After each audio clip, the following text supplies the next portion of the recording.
What is a racialized Black person? What is a Black person? What is an African American? And what's an Afro American? And when do we even start using all these terms? And why does Kamala Harris make so many Black people want to redefine what it means to be a Black American? Well, in today's video, we're going to talk about all of that. Kamala Harris isn't a Black woman according to many Black Americans, and I would like to figure out why that is. Is Kamala Harris a Black woman or isn't she? And before we begin, I would like for you all to let me know down below if you consider Kamala Harris a Black woman. Let's begin.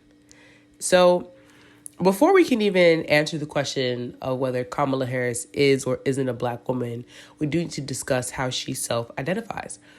Kamala Harris has, on the record, identified herself as an Indian American woman, a mixed race woman, and very few times has she self-identified as a Black woman. So it seems that from Kamala Harris, she may not particularly self-identify as a Black woman. She obviously has Black ancestry, with her father being Jamaican, so West Indian, right, of that heritage. But Kamala Harris doesn't see herself, again, from her own words and of her own volition, does not see herself as just a Black woman. So that should be the answer to the question, right? No. There's a reason why many Black Americans do not accept Kamala Harris as a Black woman, and today we're going to get into that. So there's this thing called the one-drop rule. And if you're not familiar with the one-drop rule, the one-drop rule is a social and legal principle of racial classification that was prominent in the 20th century in the United States. It asserted that any person with even one ancestor of Black ancestry is considered Black. This concept became codified into law of some states in the early 20th century. So basically, if you have even one person at least 5 generations back in your ancestry that is fully Black, you are then to be considered a Black person. It doesn't matter what your other parent is. That parent could be white, Asian, Indian, they could be anything. You have a Black ancestor, so you are white. But more specific, the one-drop rule is really speaking to a Black person who has a child with a white person, or a white person who has a child with a Black person, and being able to assert that that child is Black instead of white, because white people don't want to give Black people access to whiteness. They don't want you to have any proximity to whiteness, because if you have proximity to whiteness, you can then benefit from the institution of whiteness in America. And they absolutely don't want that. So, where does this term of African American come from? Because the way that people self-identify is extremely important. I self-identify as a Black American. I do not self-identify as an African American, and I have my reasons for that I'll get into later. But where does African American come from? Many Black Americans believe that Jesse Jackson is the reason for the term African American, because most people don't think the term goes any further back than really the 1980s, but that's not true. There's actually a 1782 sermon that was published in Philadelphia that says African American. So, although Jesse Jackson popularized African American in the 1980s as an alternative to Black, the term is much older than that. There was, like I said, a pamphlet found in 1782 that was published in Philadelphia that includes the byline by an African American. Now, the Oxford English Dictionary has traced documented occurrences of African American back as far as 1835. The related term Afro-American, which enjoyed a brief popularity in the 1960s, has an 1831 citation in the Oxford English Dictionary. So Black folks for a long time, right, have been calling ourselves by many different names, but this specific term, African or Afro-American, has been around much longer than the 80s or the 60s. But what's so interesting is finding African American being used popularly before Jesse Jackson so famously calls on Black Americans to call themselves something other than Black. The sermon itself there's only like one surviving copy, and it's at Harvard's Houghton Library. The sermon was titled A Sermon on the Capture of Lord Cornwallis. Okay, let's talk about, because y'all know y'all like, who is a Lord Cornwallis? Okay, honestly, he's not important. But to give you guys some context, right, during these great wars, the Civil Wars and such, most people think that a lot of Black folks actually were fighting on the side of, I guess you could say the Yankee or whatever. But there were a lot who were fighting, with the British and wars prior to, Black bodies are always called upon as laborers when white folks start losing wars, because we couldn't honorably join the ranks. No, we had to be called upon when y'all are losing because you need more manpower. Very strange to me, but also very typical with y'all. So through research and through examining this pamphlet, the tone and style of the pamphlet diverged with some key aspects of Black writing at the time, where many African Americans emphasized the story of Exodus, which highlighted biblical prophecy that unrepentant masters would be punished by a righteous God. This pamphlet focuses on the tale of Samuel, the theme of this Old Testament story would surely have resonated with both slaves and free Blacks. The mighty will fall. Nevertheless, the biblical exegesis that follows focuses more on keeping the faith in the Lord rather than smiting slaveholders. So this is another clue that this pamphlet was clearly written by a Black person, but more importantly, or maybe not more importantly, but, gives us some good context, a Black man. Now, the reason why we're saying it's giving us context as clues is because, one, there's only one surviving copy of the pamphlet, and because, two, the pamphlet doesn't include any further identifying factors, so we aren't sure of the identity of the actual person who wrote it. All we know is that the byline says by an African American. So we know a Black person, and most likely a freed slave, or more specifically a recently freed slave, wrote this pamphlet. Further on, the author of the sermon addresses my own complexion, ye who are my brethren, my kinsmen, according to the flesh, ye descendants of Africa.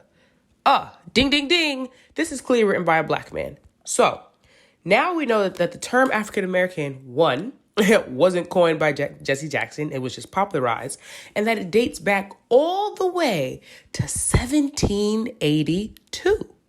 That is amazing. I know for myself, I did not know that the term African American actually went so far back. 1782 from today is 239 years ago. Yet people think we've only been calling ourselves African Americans for, a mere 40, 50 years. Apparently, we've been calling ourselves African Americans, or at least a subset of us have been calling ourselves African Americans for 239 years.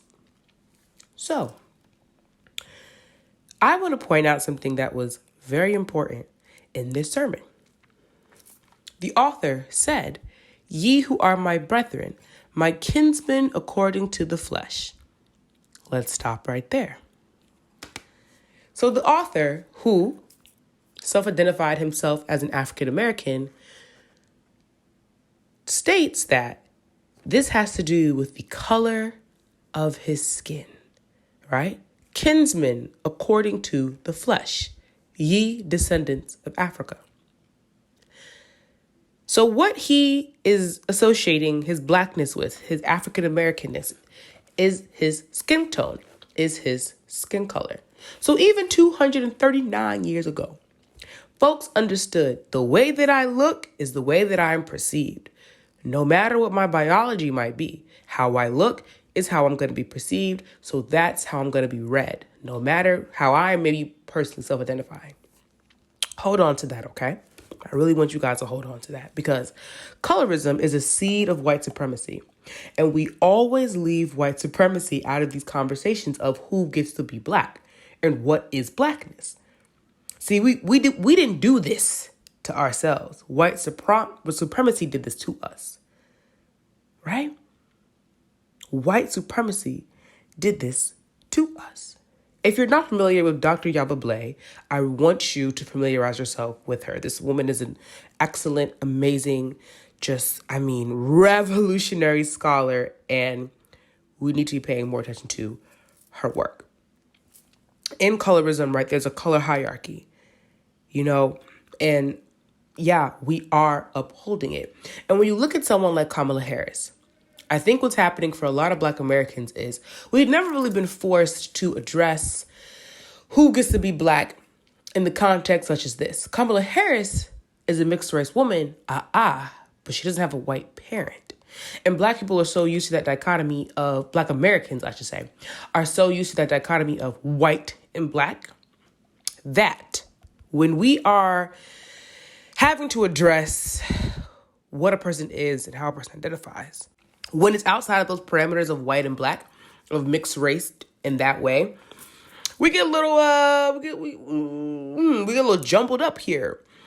And Kamala Harris, down to her features and texture, right? Because with Kamala Harris, we're working with featurism, texturism, and colorism. And this is why her Blackness comes into question for so many Black Americans, because it's like, wait a minute, hold on. This woman is, to some, light-skinned. To me, she's not light-skinned at all. But to some, she reads as a light-skinned person. So that's one. Then her hair texture. Loose curls, we would assume. We don't see her natural hair in its curly form quite often. She keeps it pressed, which we know what that's about. But she keeps her hair pressed. And then we have her features. She has a pointed nose. She has smaller features. She doesn't have the phenotypes of what we typically associate with Black people. At least the Black people that we are used to in America.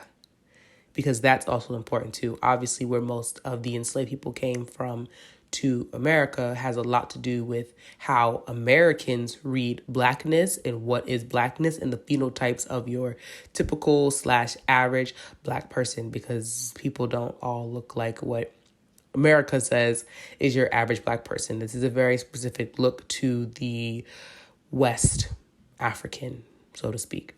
So we're working with featurism, colorism, texturism here, and we're looking at Kamala Harris. A lot of Black Americans are kind of like, yeah, that's not a Black woman to me. She got an Indian mama and she got a Black daddy, but her dad isn't a Black American. And I think that's what's taking it another step further. I think if Kamala Harris's father were Black American, more Black Americans would have readily accepted her as a Black woman. But because her father is not a Black American, that others her even more from us. So, how do all of these things work together to make many Black Americans feel that Kamala Harris isn't a Black woman? 1, it's her skin tone. 2, it's her hair texture. 3, it is the racial makeup of both of her parents and then where they're from. International. And if you want to use the language of today, foreign. If anything, Kamala Harris is a foreign, right? That's how we would describe her. That's how we would talk about her. In the age of Instagram, Twitter, and Snapchat, and hip hop culture, Kamala Harris is a foreign, not a Black woman, according to most of Black America. Okay, now you see where I'm going with this, right? Racism it's a global institution of thought. That's something Amanda Seales said, which I think is so eloquent. And that's such a precise way to discuss it. Racism is a global institution of thought, because racism isn't always something we can tangibly touch, right? We can't always easily point out why something is racist or what mechanics are working together that are making systems racist. But what we can often easily point out is the thought processes and patterns of racism and of a racist person and of racist scenarios and of racist systems. So by so beautifully and concisely saying that racism is a global institution of thought, that paints such a clear picture in your mind, I believe, of what racism is and how it works. Before racism becomes a system, it is a thought practice, right? Before racism is a system, it's a belief. Hold that with you too. So racism doesn't belong to us. It doesn't belong to Black people.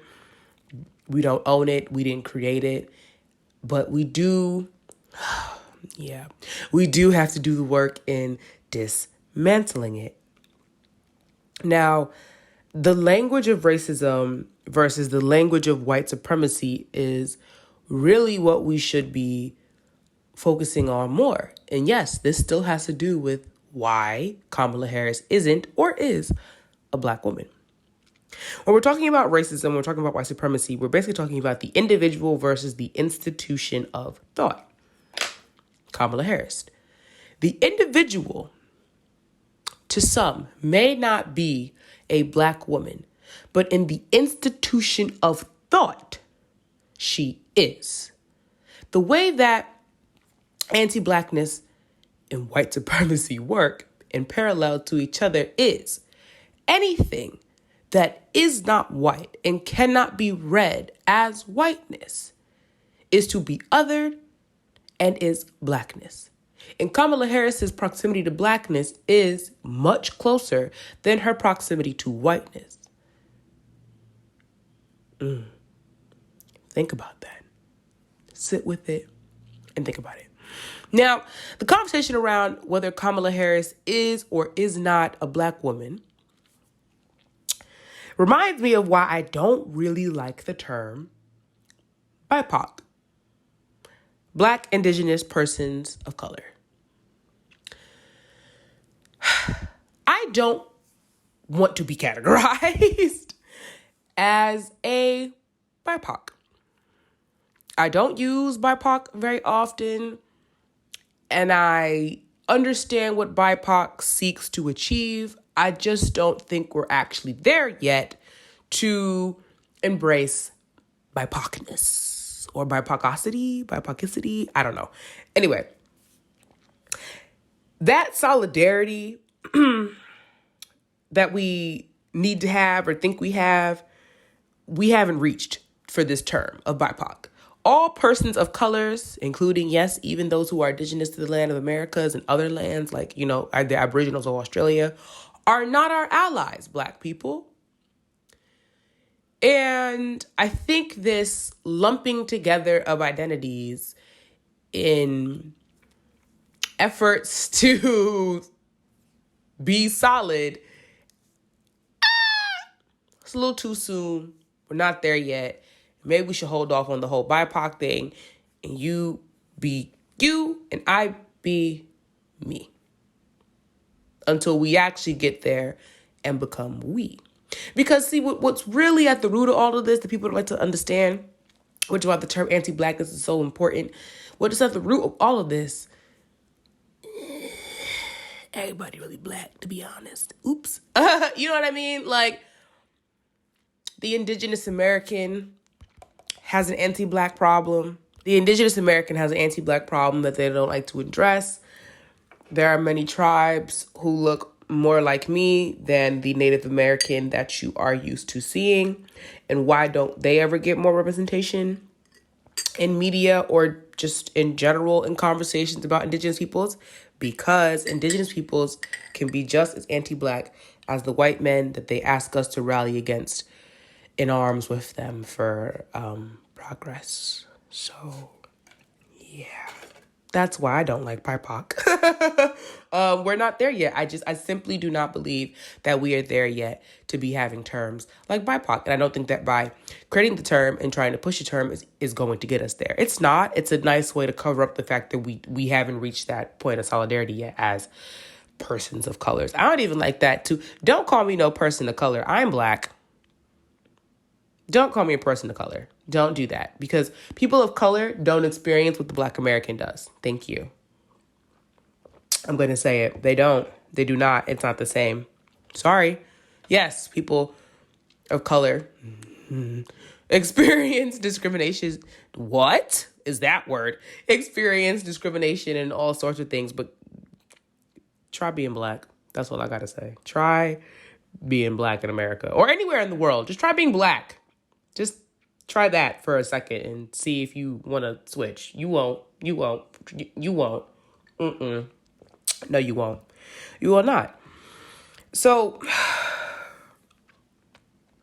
when we have a person like Kamala Harris and Black Americans find themselves conflicted with Blackness and once again having to move the post, right? Move the goal line of who gets to be Black and what is Blackness. We're then forced to answer the questions of how do we operationalize our theories, right? Our listed demands, like the Black Panthers. How do we operationalize our theories? If there are Black folks who are so bold to say that Kamala Harris isn't a Black woman, I'm not here to say they are right or they are wrong, because once again, it really all comes down to how Kamala Harris self-identifies. And I'm going to say this. I haven't heard Kamala Harris self-identify as a Black woman too often. I have heard her, again, acknowledge her Black lineage, Black ancestry, and Black father in being mixed-raced, but I have not heard her truly identify as a Black woman.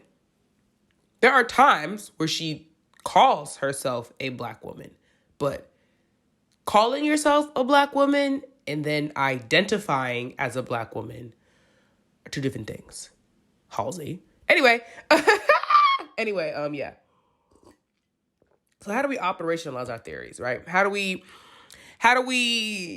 move forward from just going, you're not Black, she's not Black, they're not Black, to actually defining, operationalizing, and being clear about it? You know, what's wrong with being mixed raced? What's wrong with being interracial? What's wrong with being biracial? She's a biracial girl. She's a biracial. She's a biracial girl. She's a biracial. That's a bop. I don't care what y'all say. That's a fucking bop. Downloading it today. I'm not. I might. Mind your business. Anyway, the Black dollar demands. The Black dollar demands actually that we start to operationalize our theories, because what's going to happen, not what's going to happen, what's already happening and will continue to happen is that we're going to keep having these conversations about who gets to be what and why. And we have these conversations about who gets to be what and why, because we, unlike everybody else, have set no real clear boundaries on Blackness. Right? I feel like there's this, and I'm going to call it a joke. I feel like there's this running joke about how accepting Black folks are, right? We'll invite everybody to the cookout. You know what I'm saying? If you own one dashiki and can make some fried chicken, you too can come to the cookouts. No, stop it. Stop inviting everybody to the Gush during cookout, and maybe we wouldn't get rich. That was all. Maybe we wouldn't get these kind of people if we stopped letting everyone be Black. And just thought about it. Why do we want everyone to be Black? Black people. You know, why do we want everyone to accept their Blackness? And not only just accept it and claim lineage, but then wear it and don it like costumes. Why do we want that? Right? what I see in these, I had to think about my words here. When I see these conversations around Kamala Harris and whether or not she is or isn't a black woman, most of the time I'm seeing these two things. It's people who are just like, she's not a black woman. I don't consider her a black woman. I don't care. Blah, blah, blah, la, la, la. And then there's this other side who, want her to be a black woman so bad because of the representation. And I understand that black folks have been lacking representation for forever, since we've been in this country, but by force. Thank you, by force. And I get that holding the seat of vice president, is something that feels good. Just like Barack Obama holding the seat of the presidency was something that felt good. So Barack Obama could have been 1/5 black, and we would have been like, that's a black man, he's black. But see, the difference is Barack Obama is a mixed race, black and white, racialized black man. I just said a lot of words. Let me help you here. Barack Obama looks like a black man because of his phenotypes. Barack Obama is a racialized black man. Although he is biracial, read black and white, he, when he walks outside, looks to anybody else like a brown skin or to some light skin. I don't know. Can we talk about that? Like, what is light skin to y'all? Because these folks don't be light skin. Light skin Keisha. You're not light skin, baby. You're brown. You're brown. But you're not light skin. No. Stop it. But Barack Obama's not light skin. He's brown. And I have met and spoken to Barack Obama in person. That man is brown skin. I don't know what y'all be talking about. Light. What? Stop. Brown. Anyway, he's a racialized black man. That means that the world looks at Barack Obama and sees a black man. They don't see somebody who could potentially be mixed race. There were some people who didn't even know Obama was mixed race, was biracial, had a white mother, because he doesn't look it. This is why, again, calling yourself a black person and identifying as a black person are two different things. And here's the thing about Obama. Obama, right, never tried to downplay the fact that he was half white. Obama, literally never tried to downplay the fact that he was half white. But because he was a racialized black man and grew up being read and seen as a black man, he lived and experienced this world as a black man. So he identified as being a black man, not as being mixed, not as being biracial, not as being half white. Although all those things are true, Barack Obama identified as a black man because to the world, he was a black man. So even if deep down inside, Barack Obama really, truly, because I don't know his life, I'm not in his head. But if deep down inside, Barack Obama truly identifies as a biracial man, not black, but biracial, it doesn't matter. Not to this world, not in America. It doesn't matter. Because how you look and how you get racialized, that decides your identity. So nobody cares if Barack Obama identifies as a mixed race man. You're black because you look black and your nose big and you're black. And look at your features and look at your skin color and look at your hair texture. Once again, featurism, colorism, texturism. They're all working in play here. So Barack Obama gets read as a black man. Kamala Harris doesn't get to be read as a black woman so easily. Which is why I think, again, it comes down more to how Kamala Harris is choosing to self-identify and show up and present herself to the world and us. All right. I hope y'all are following me here. Then we also have this thing about the model minority, right? And if you're unfamiliar with the model minority, it actually isn't often extended to Black people and Black Americans. The model minority is typically used when speaking about Asian people and Asian Americans. And I would actually argue that it's not just Asian, because that's a little broad. I think it's even, now I'm not an Asian person, Let's disclaimer. I'm not an Asian person. So if you are Asian or Asian American and listening to this, hey, please give me some insight. I'm here for it. But I'm just saying, based off of my observations and being someone who lives in a extremely diverse city, my understanding of the model minority is that it's really more so applied to Chinese and Korean Americans. And I think that's because when America started to experience an influx of Asian peoples to this land, they were mostly coming from China and Korea at first, then Japan. So I think the model minority really gets applied to those three, right? Those three Asian people. But it's still, obviously the umbrella of just Asian and from wherever in Asia. Absolutely. But then again, people always forget India's in Asia. You know what I mean? Like India's in Asia. And a lot of times we're not seeing the model minority being used for them. But let's really get into the model minority. So I got to take another sip of, what's it called here? Tea. Anyway. Take a sip with me here, if you please. So the model minority is a myth that characterizes Asian Americans as polite, law-abiding people who have achieved a higher level of success than the general population through some combination of like innate talent and a pull yourself up by the bootstraps immigrant, striving mentality. Y'all know the jokes. Don't sit here. Y'all know the jokes.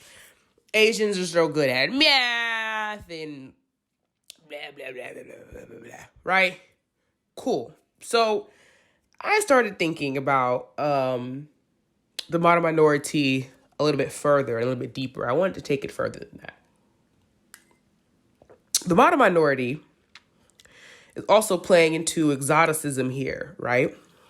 Because Asians to Americans are other. They're different. And let's just get something straight here. Although they call America the great melting pot and blah, blah, blah, and all these things, the great little rainbow, most people outside of America, when they think of an American, they see a white person and they see a very specific Anglo-Saxon white person. So for the purposes of this video and where I'm going with my points, let's just think that America, for the most part, when I'm referencing America, it's white people. It's white Americanness. It's Anglo-Saxon. It's giving, we came here on the Mayflower tease. Okay? So they look at Asian people as exotic. They're different. They're other. They are wowed by them just as much as they are appalled by them. Or angered by them, because how dare this immigrant person who doesn't even speak the language do better than me, right? Outperform me in business and schooling and finances, okay? So I think about all of that and I say, how can the model minority and exoticism be applied to the mixed race person? Because I think that the model minority stereotype and trope has started to be applied to those who are mixed race too. So let me explain what I mean. If you're not familiar with the term, the tragic mulatto, first of all, what you doing? No, I'm kidding. We don't get taught this in school anyway, so why would you know? Because they don't teach us anything in school, do they? But the tragic mulatto is a stereotypical fictional character that appeared in American literature during the 19th and 20th centuries, starting in 1837. So the tragic mulatto goes way, way, way, way, way back. Way back. And I was like, I wonder if we've also been overlooking another group of people that get placed into this model minority stereotype. A lot of times, mixed race people, and especially those who are closer to whiteness, those who have a closer proximity to whiteness than others in appearance and phenotype. I think they too get the perfect and model minority stereotype thrusted upon them, because mixed race people, black and white, especially those who are more on the passing side, those who are closer to whiteness, to white folks, again, it's like it's their greatest fear. It's the scariest thing in the world. Oh my God, they're mixing and swirling here. Mixing and swirling, Ben. They're mixing and swirling. But not only are they mixing and swirling, not only is that, frightening to white people and also their worst fear, but it also, again, it's exotic. It's intriguing to them. And these people, they think, well, better than being a black, right? Right. So, the tragic mulatto, though tragic, is also the model minority. Because if white folks are going to have black folks around, I think, secretly, they'd rather have those black folks ascribe to whiteness as much as they can. And, you can't ascribe to whiteness any more than being half white, can you? And see, the closer to whiteness you get, I think, really secretly in the back of the minds of white folks, hey, the better. Because, eugenics. So, hey, weird. Anyway.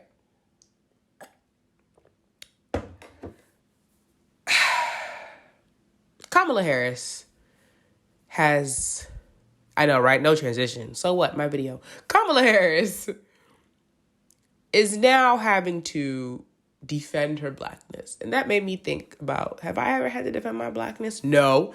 And you know why? Because of my phenotypes. Because of my skin color. But not because of my hair texture.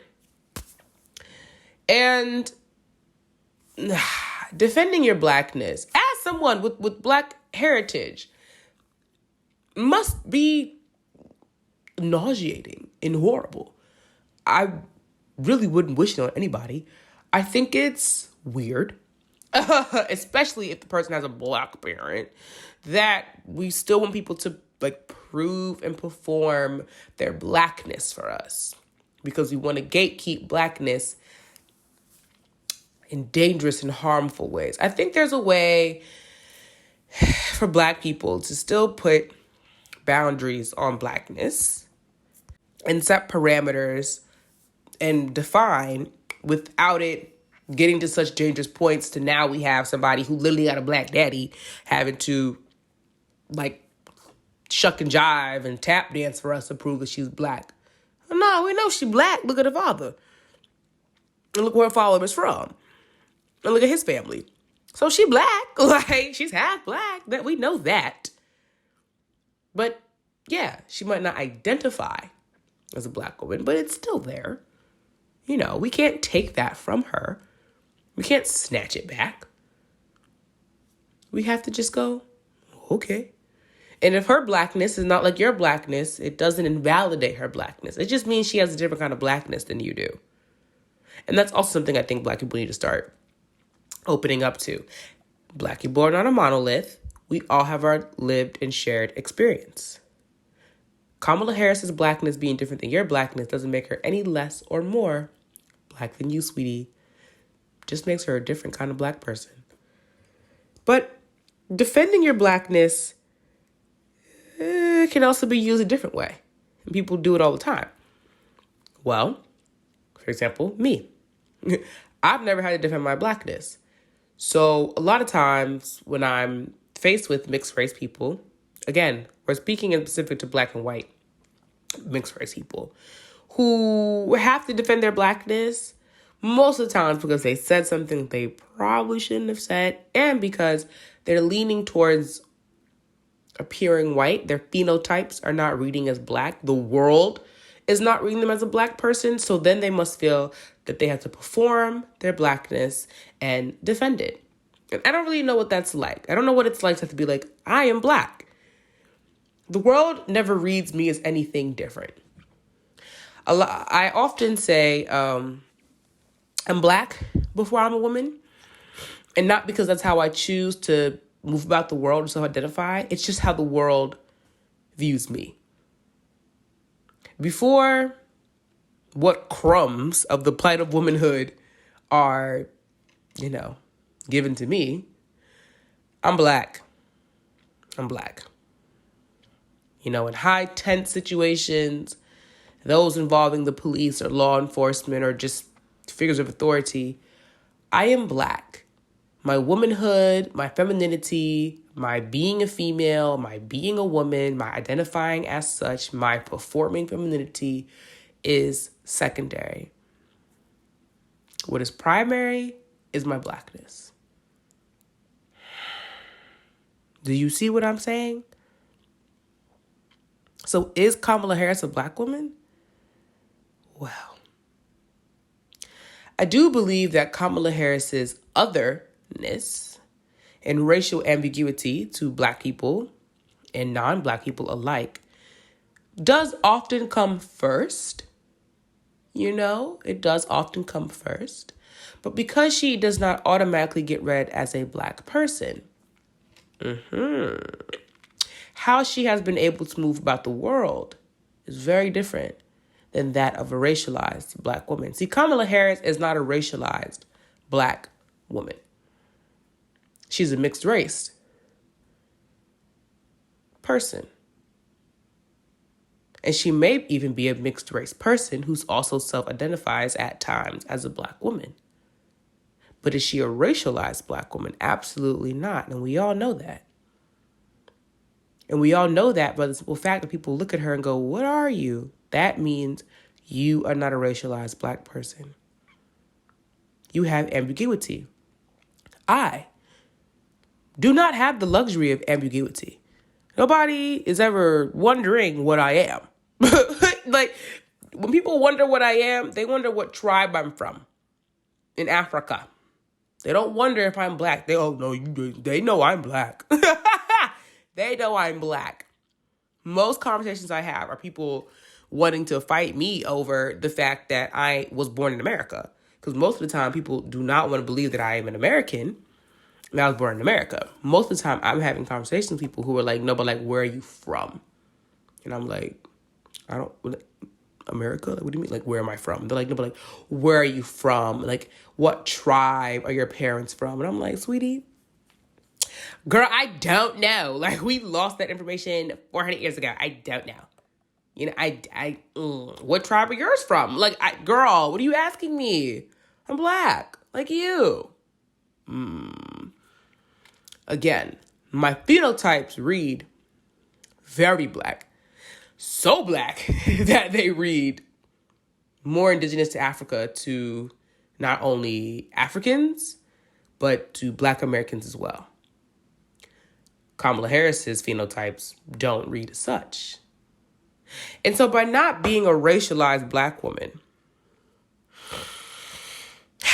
now you start to understand why many Black Americans do not read, nor do they accept Kamala Harris as a black woman.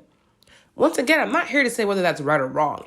I just want to provide that context and help people understand why this is happening, where this comes from. Because it's not just because people are like, oh, that y'all say that just because she light-skinned and her hair is not kinky.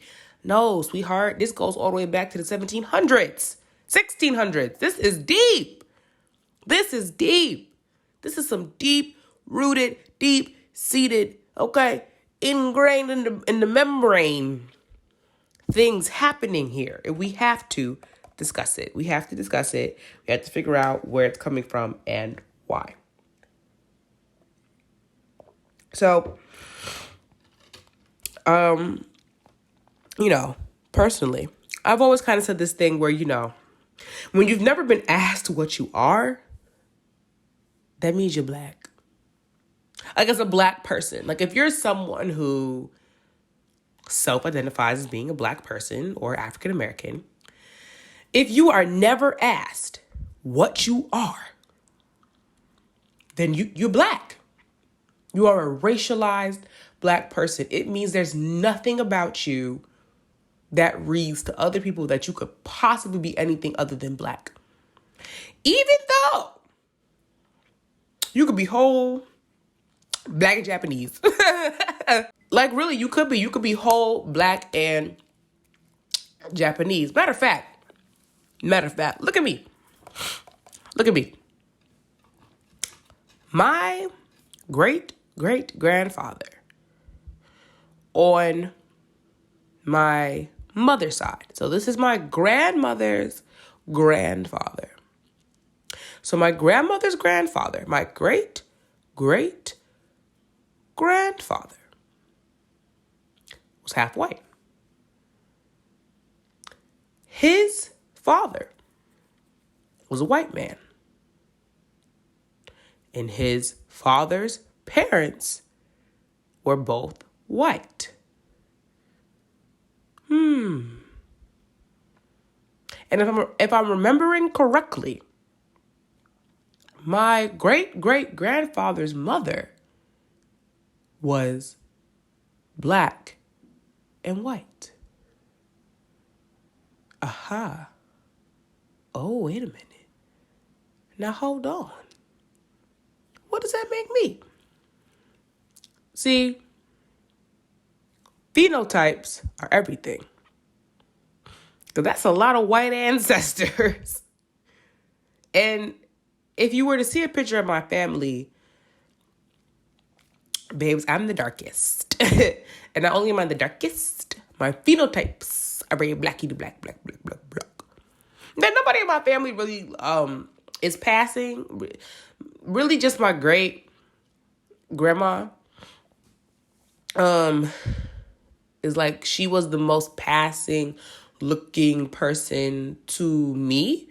That like living, like, you know, like when people saw me with my great grandma, they never thought I was my great grandma. Child, they were like, what person are you with? And I'm like, I'm my great grandma. Thank you. Like, I'm with my great grandmother. What are you talking about?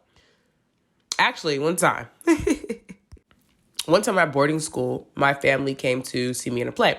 It was my great grandma, my grandma, my grandfather, my mother, and my mother's sister. And my friend at the time, Taylor, her parents also came. Now, Taylor and I were the same skin color. And both of Taylor's parents were also dark skinned. So, Taylor, myself, and her parents, all the same skin color. My family, significantly lighter than me. We're talking light. We're talking Zoe Kravitz. We're talking Zoe Kravitz, right? We're talking Zoe Kravitz. We're talking Zoe Kravitz and like Zoe Saldana and Barack Obama. Those three skin tones were like my family, right? So at the end of the play or whatever, one of the teachers goes up to Taylor's parents and begins to talk to them about me. And is telling them how amazing that I was in the play. And her parents are like, oh, I mean, we love Sally, but that's not our child. We're Taylor's parents. And this man was like, oh my God, am I racist? Am I racist?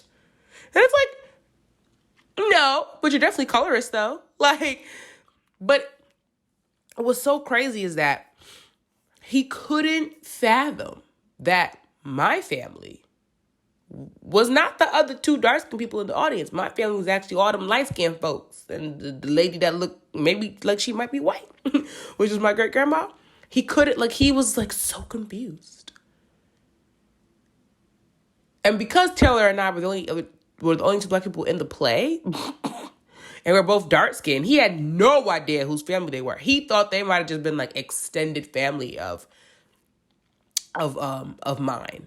Or just, I don't know, guess, because our plays were open to the town and stuff like that. So they were just, there could have been some black folks came to see a show. No, that's that's my mom, actually. Like, that's my mother. And he was just like, oh my God. Now our families, of course, laughed and went, silly white people. But look at that. That further proves and reiterates this fact. Yeah, I'm going to say fact. That your phenotypes mean everything. Baby, The sermon from 1782. Our ancestors said, brethren of my complexion, ye descendants of Africa. 1782. We're talking about over 200 years ago. People are talking about how you look. Nobody cares what your mama might be, your daddy, but how do you look? Do you look black or not? Am I reading you as black or no? Is the world reading you as black? Yes or no? Because if they are, you're a black person. And if they're not, you're not a black person. Simple. Simple. I know we want to make things super complex and all of that. And things are complex. I'm not saying that, if the world reads you as black, you got to be black, even if you identify as a whatever. But I'm just saying, our phenotypes, that skin tone, baby, that hair texture, that feature, right? The featureism, that holds way more weight, I'm sorry, than how you're self-identifying. People don't care. We haven't gotten there yet. I do hope we get there eventually, but we haven't gotten there yet. We haven't gotten there yet. The one drop rule, although now it's, obsolete, lives on in our mind. Not only do white people continue to perpetuate it, but so do black people. We also continue to perpetuate the one drop rule. And it's weird. It's really weird because the one drop rule really is and was created to just uphold whiteness. The one drop rule was made to set up some boundaries around what's white. White people said that, listen here, if your grandmama was black, you black. You don't get to be white. We don't care if you have blonde hair, blue eyes, look like Martha Stewart. You're black.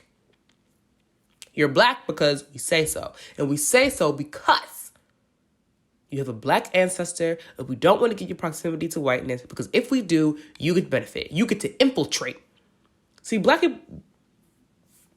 my apologies.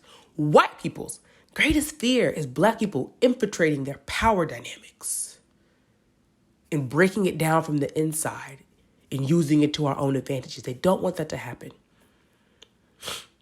That's why when black folks start moving up the ranks politically, even just in our communities, intra-community, right? Forget even running for president and mayor and senator and doing that. I'm just talking about black people set up their own communities. What? You're moving up in these power dynamics and systems that we have set up. We don't like that. So the more they can keep us away from that, they will. The one drop rule. It took responsibility away truly from white men who fathered mixed race children. This is not to absolve white women. And it's definitely not to say that it was just white men out here going around creating babies. Y'all don't think there were white women who were purposely getting pregnant by black enslaved men? Child, stop it. We gotta talk about how white women was definitely upholding these things too. There were white women who, yes, sweets, back in 1642, 1791, 15, whatever, 18, whoever, wanted to have children with black men, wanted to father mixed race children, like they wanted to, and did it on purpose. And then the one drop rule allowed them to absolve themselves of that child if need be. I think black people really want to hold on to this whole foundational black people thing. Like, there are foundational blacks, and if you're not a foundational black, you don't get to be black. I'm not saying that. I don't think that, people that identify as mixed race also shouldn't be allowed to also self-identify as being black Americans. I'm just saying, what is your lived experience, sweetheart? That's what, that's what's happening. Because, at the end of the day, all these titles, mixed race, biracial, she's a biracial, mixed race, biracial, BIPOC, African-American, Black American, Afro-American, Indigenous, person of color, all of that. ADOS, African descendant of slaves, just anything. Like, it doesn't matter. It doesn't matter. None of it matters. Like, none of it really matters, because really defining blackness in these ways, first of all, white folks don't do it with whiteness. They really don't. They don't go, they used to. They used to. It used to be Jews don't get to be white people. What else was it? Where are them people from? What's the ones? It was potatoes, and they had Irish. Irish people don't get to be white people, right? The white people started doing that, and they were like, "Oh, that's not helping us, so forget it. If you white, you white." You know, like, white people just said, "Look, as long as you ain't black and you look more like us over here, Jack, you get to be white," because that helps us. See, that was their negotiation of power. It helped them. Black folks, what is our negotiation of power? What is our negotiation of power? Because all of this subcategory and all of that, everything, it doesn't work. It doesn't work. You know, our focus needs to shift. Our organization needs to be better. It does. Because at this point, we are going to be fighting ourselves over who's black and who gets to be black forever, while white folks and everybody else just does what helps them, while we keep doing what doesn't help us at all. Not at all.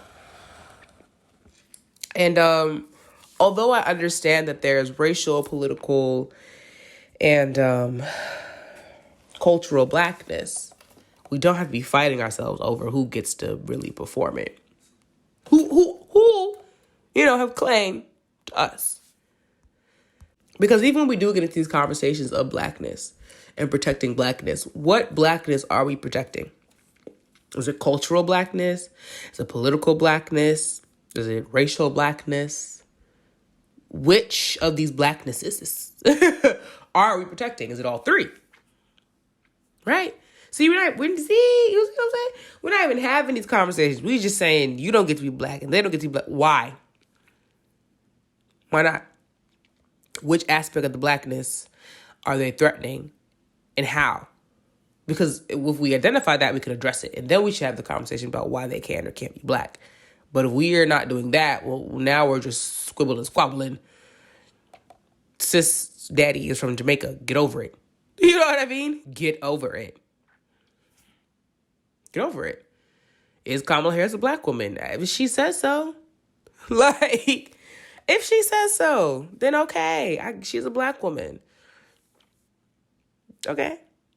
Is she a racialized black woman? No.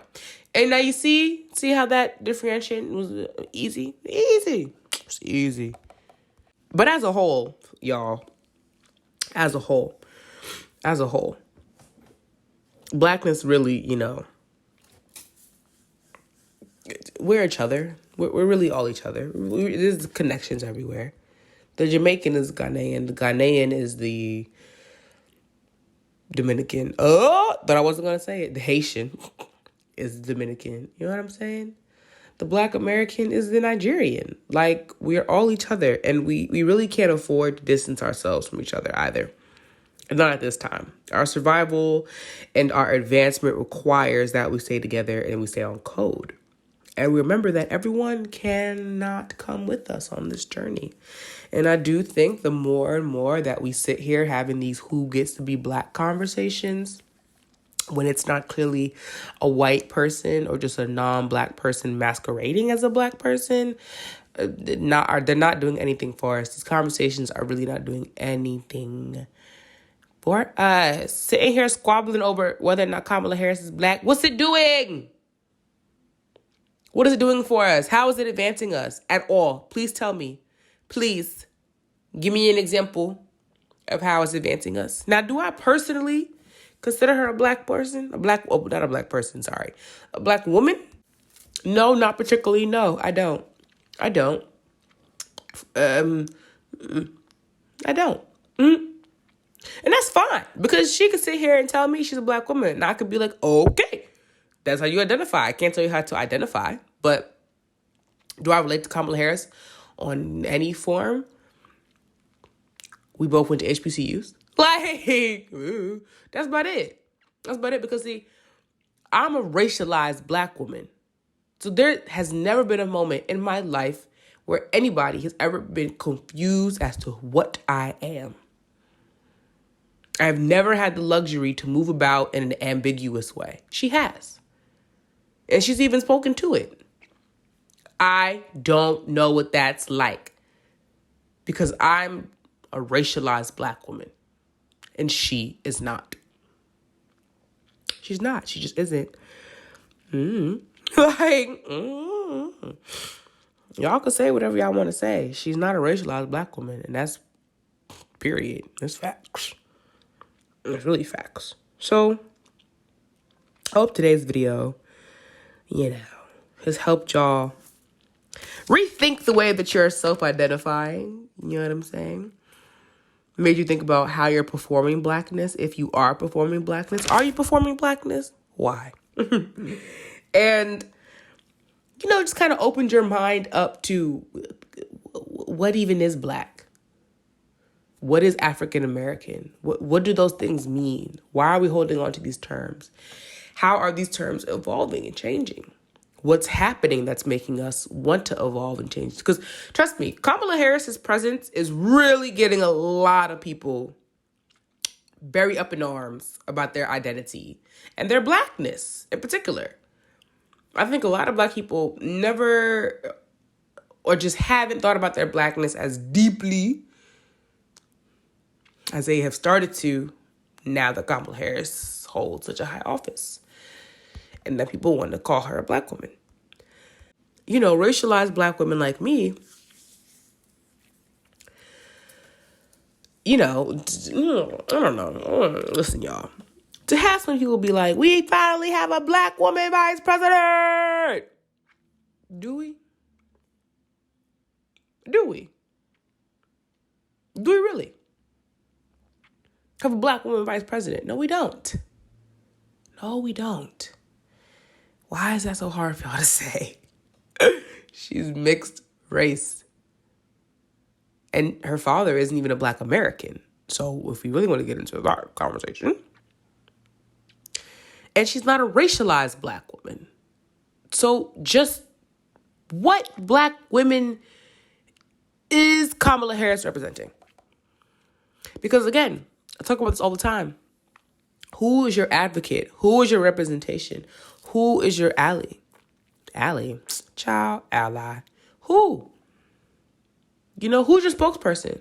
Kamala Harris, as decorated as she is, and all she has accomplished, is amazing. Amazing. And of course, being of mixed heritage, of mixed race, being Jamaican and Indian, just being brown, just being brown in this world made things difficult for her, of course. But she is not a racialized black woman. And by not being a racialized black woman, she had advantages there. She did. She absolutely did. That ambiguity comes into play for folks, and it helps them out every now and then. So does Kamala Harris represent me and my black womanhood? No, not at all. Not at all. No. No. No. I could just keep saying, because she doesn't. She just doesn't. But she's important. And she's necessary. And she's a representation that is welcomed. And I am grateful for the conversations that her lineage is inviting, sparking, cultivating, even. We have to start to move beyond these conversations if we're really going to start doing something about it. And that's all.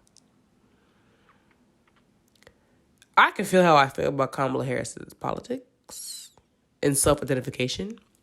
But I'm not going to sit here and say this woman has no claims to blackness. I think that's absurd.